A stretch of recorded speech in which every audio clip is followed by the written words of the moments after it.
So delighted to be joined on the show tonight by the writer and director of Self-Help, Erik Bloomquist. Hi Erik, how are you doing?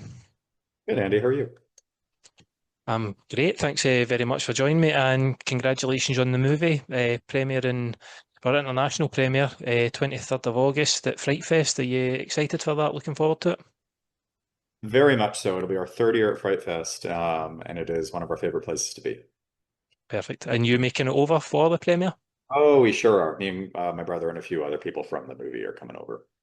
Good stuff, good stuff. Have you been, will this be your third time over? Have you been over for every other of your premiere? Third? Yeah. Yeah, we were there for a movie called She Came from the Woods in 2022, Founders Day 2023, and we'll be there for this one, 2025. Perfect. Place I've always wanted to go. We in Glasgow we have our own version in kind of March, April time, Glasgow Fright Yes, Fest. yeah, yeah, yeah. Yeah. So I've never been to the London one, but I've been up here and it's always a great time. So and I mean you've been before, so you'll be I think in terms of an old hat at it, you'll be all set up Yeah, and good to go. yeah, Um totally. so as I said, congratulations on the movie. With self-help and the kind of well, first off, sorry, I've got a bit ahead of myself. For anyone that doesn't know about the movie, could you just give us kind of brief spoiler-free synopsis of it? Yeah, it's about a college student who gets invited by her estranged mother, who she hasn't seen in a couple of years, to a wellness retreat getaway over reading days, autumn weekend, whatever you want to call it, in whatever country you're in, whatever the equivalent is. Yeah. Mom has been kind of distant and non-committal her entire life, um, but our protagonist, intrepid heroine, holds out hope that things will be different. She shows up. Things are different, but not in the way that she wants them to be. Mom is in what seems like a cult, Mm, and things only get worse from there. mm. And for the kind of process of writing this out, you mentioned it seems like a cult. We'll try not to go too, again, spoiler heavy. Um, what was your kind of inspiration for tackling something like that? It's culty, there's manipulation involved, there's past trauma brought up, things like that. What was your sort of your go-to for that? I think while the internet has unlocked access to resources that have not been previously easily accessible to many people, I think that it leaves room for a lot of modern day shysters and sharks and people who Mm, want to harm rather than help, but under the guise of helping. Um, and so the ferocity with which people crave the illusion of intimacy and crave community, um, even the artifice of it is something that I think is getting preyed on more and more. mm, Um, and you see that in headlines, and you see that the crazy. I mean, I don't mean that pejoratively, but just like the wild decisions that some folks make because they want to be significant so much mm, to themselves, but it needs to be validated by some outside source. And so that's kind of been at the core of all of this, mixed with yeah, this question of when are you when are you most yourself, and does that mm. change? Is there an answer to that? Um, was kind of, yeah. Yeah. And in terms of, your previous works that you've released, it certainly felt like this to me anyway it was the horror is more in sort of the situation than the scares, if I'm wording that right. You've got there's not a kind of there's creepier elements, but it's not as maybe upfront in terms of horror to what you've usually done before. Was that a conscious decision on your own Yeah, part? It's very, very character focused in a lot of the kind of inner turmoil of characters as well. it was. The threat in the previous and She Came from the Woods, it's a witch and Mm. and the Yeah. killer children she's using to kill people, and then of course there's conflict internally. In Founders Day, it's somebody dressed up as a killer judge. In this Mm. movie, it's, well, yes, a central cult leader for sure, but it's much harder to articulate that Mm. conflict because it's much more in your head. And it's the kind of thing too where like it was very important to us that so he says from the beginning, like, this isn't a cult. I am not God. I am not the Messiah. This is up to you, you know, which of course this can be a very manipulative thing. Yeah. Yeah. uh, so it's very hard to call out a threat for what it is or recognize a threat or so you just have your instincts telling you something Mm, is wrong. But how do you articulate that without being rude? Is that enough to make you leave if nothing specific and overt has happened?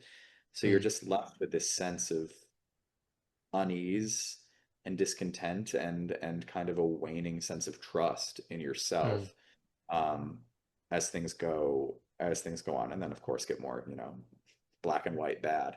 But yeah. but that's how it starts. Like that's where what I think the threat is not even being able to articulate what the threat exactly is. Mm, Um, yeah. and that was interesting to us Mm, for this go around. mm. And just how did you then, as I said, there's a lot of your, even like the character you play, Yvonne, has a lot Hmm. of internal conflict. There's well, it's flat out said what his past is involved, and the characters are all either running from or facing their past, and it's Hmm. really kind of impactful how that comes across, and again with your own character as well. Um, and I think there's a couple of scenes that you have. There's bits of gore in your movie. No, it's not overtly gory. It's not too violent. But how do you make the decision for certain scenes what to show and what not to show that might be if you had maybe it maybe had a lesser impact if you show them kind of full frontal violence, I think, type of thing. Yeah, I think that sometimes that I mean I'll give an example.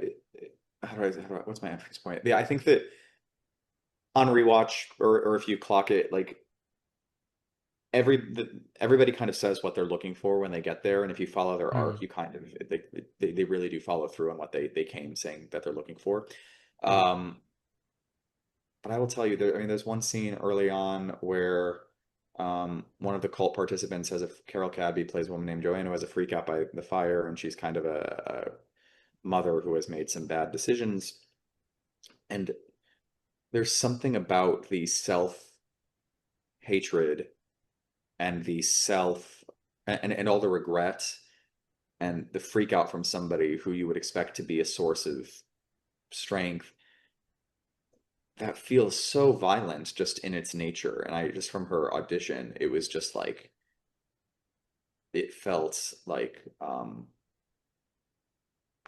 there was a certain kind of just visceral cutting pain that mm, I just brought to that of course you can get with big blood gags, and I love a big blood gag as much as I'm sure your audience does and our audience of this movie does, and we have them in this, and they also are painful in that way.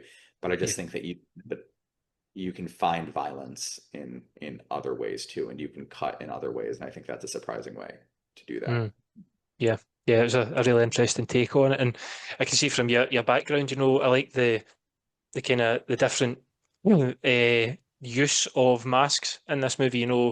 Certainly in old from Michael Myers to Jason to like the Heart Eyes killer from this year. The mask is Mhm. seen as a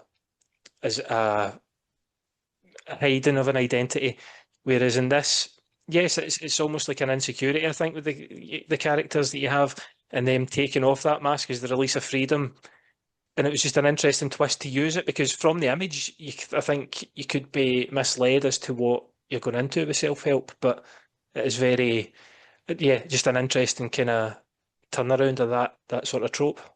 We loved the masks throughout because it's like the mask shedding thing that you mentioned, but just the idea of like, you know, some characters wouldn't admit it, but they feel more than or they think that they feel more themselves in their Mm, mask, and then that frees them, that they can be more authentic, like people will do things in a mask that they wouldn't normally do. So I think the image behind me just conjures the feeling of this kind of fucked up potential that I think everybody senses that they have going into this, that I am about to, something, I'm on the precipice of something. Mm. Yeah. Yeah, yeah, it's really, really, really cool take on it, and especially that pumpkin mask. That just Yeah. brings back the Halloween 3 memories to Well, that's me. what we wanted. We wanted it to feel that we wanted wisps of Halloween all around Mm, you. That wasn't an overt Halloween movie, but it's very present because there's something about the, what do they say? The veil thins around mm, that time. It is the veil between worlds is mm, thinning. So while not a supernatural movie, I think spiritually, that's the sense we want people to have, that the veil between selves or how you present and who you are is thinning. yeah, Um, yeah. And that's, I just love a Halloween aesthetic. yeah, yeah, it's perfect. Um, and you've got a fantastic cast in this as well. Kind of, a very recognisable face, I think, in Jake Weber, who I remember from my very young days watching the one series, I think it was, of American Gothic, which Yeah. came over here. I think it was over here a lot later than it would have been shown in the States, and then the early kind of Dawn of the Dead, and um, Landry Bender is Olivia, and the what's the word I'm looking for? The kind of relationship she has with Sophie, and again, it's delving into that manipulation, and I think with the cast that you've got, they bounce off each other so well. And if it had been a lesser cast, it wouldn't have came across as prominently on screen. Thank you for saying that, because we Mm, spent a lot of time finding these folks and pinpointing their relationships and what they meant to each other, and you know what people said and what they actually meant and what they think they meant and what context they mm, can actually be. So um yeah, I think everybody just really understood what we were making, and really grabbed hold mm, onto them, understanding the genre and just the world that we created. Yeah. yeah, yeah. And I think the relationship between Olivia and her mum again is taken in a different direction from what people maybe expect when they first see the film. Emma's has gone through this crisis from an early trauma, and it could have been what's the word I'm looking for?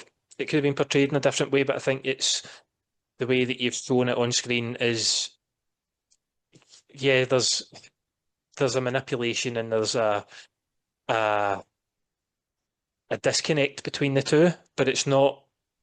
It doesn't feel like it's a hatred, which could sometimes maybe come across. It No, certainly I did to don't think me it's anyway. no, I appreciate that. I mean, I think that there is hope. That's what brings Mm, Olivia to this, is that maybe this time will be different. Maybe it'll be what I want it to be. And I think the mom wants that too. She just doesn't know how to do it, and she's drifted further and further from it. And there's a huge degree of selfishness in that too. yeah. But not even being able to recognize that because she's so far gone, because she didn't fix these issues as they went along. And when was it her responsibility? And now is it the daughter's responsibility? Blah, blah, blah, blah, blah. I but I think that there has to be this hope that Mm, they can reconcile and that they can find some kind of steady ground, and that's what brings them into this moment. um is it revealed that one or both may not be capable of this? Maybe. But I but that's what the movie is about, and I think that's what causes, there's other, they have scenes that just hurt a lot, I think, and mm, I and they do them so beautifully. um and that's a horror, like mm, we got some blood gags, but just ultimately the the impossibility, or the seeming impossibility of just, it's who I am and who you are cannot, we cannot be this, that, that's a tremendous sadness and a tremendous horror. So I hope people sense mm. that. Yeah. Yeah, yeah, definitely. And as I said, with the themes that you brought up and the the the cast that you've got, the writing, it all comes together brilliantly. And I'd imagine you've got a very busy day or evening, afternoon. I don't remember what time you'll have Pacific time, so you'll be the West Coast. But I just thank you again very much, Eric, for your time. good luck in London and good luck with the international premiere on the 23rd August at Frightfest. Awesome. Thanks, Andy. I really appreciate it.